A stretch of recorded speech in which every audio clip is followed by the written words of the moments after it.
So in this section, we're going to look at bass lines influenced by the Cascara. The Cascara is a very, very integral part of Afro Cuban music, and it is intertwined with the clave. Now, we've gone through clave in an earlier video, but we'll kind of revisit it a little bit in this. So now the clave is either in 2/3 or 3/2, you know, depending what the melody is dictating. But once the song is in 2/3 or 3/2, then that doesn't change. It remains the same.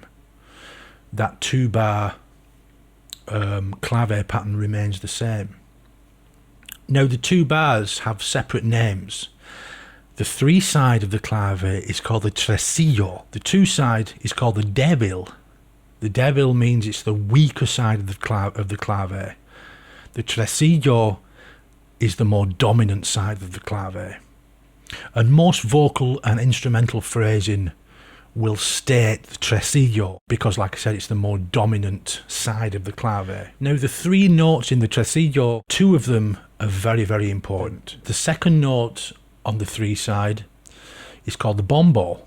The bombo is a very important note and a very important accent in the clave.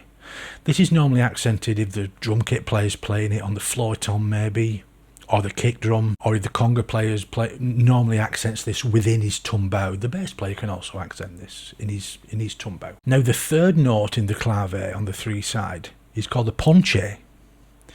The ponche is the note that is displaced by an 8th note in the rumba clave. On the earlier video we looked at son and rumba claves. You'll notice in the tresillo the ponche is displaced by an 8th note. So you can go back and check that out. Now moving on to the Cascara, like I said, it's a very, very integral rhythm intertwined with the clave. Now originally this was played, I should say, on a stick of bamboo called a Gua Gua. And it was played by Palitos, which literally means little sticks. And the Gua Gua kind of looked a little bit at something like that, although this is part of a wood clave. Looked a bit like that, and the Cascara will be played on this with Palitos, with little sticks.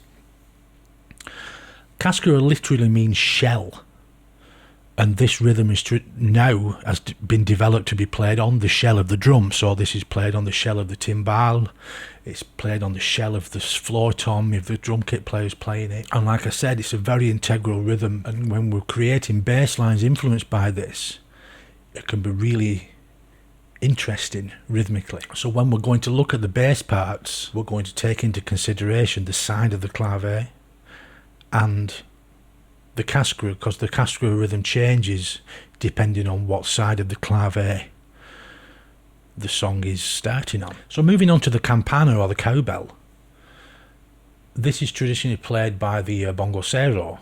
When we looked at bongo influence lines, I mentioned the campana, and in the coro pregon section, when the music's up, the bongocero will put down his drums and pick up his campana and play a very specific rhythm.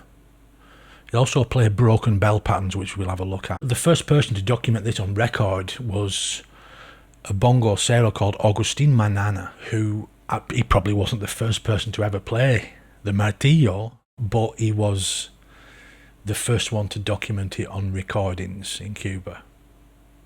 And then this spread like wildfire. And then the campana patterns again are specific to what side the clave is on, and like I said, we'll go through this in a second. So the track you're going to hear when I demonstrate the Cascara is the clave. You'll hear the clave either.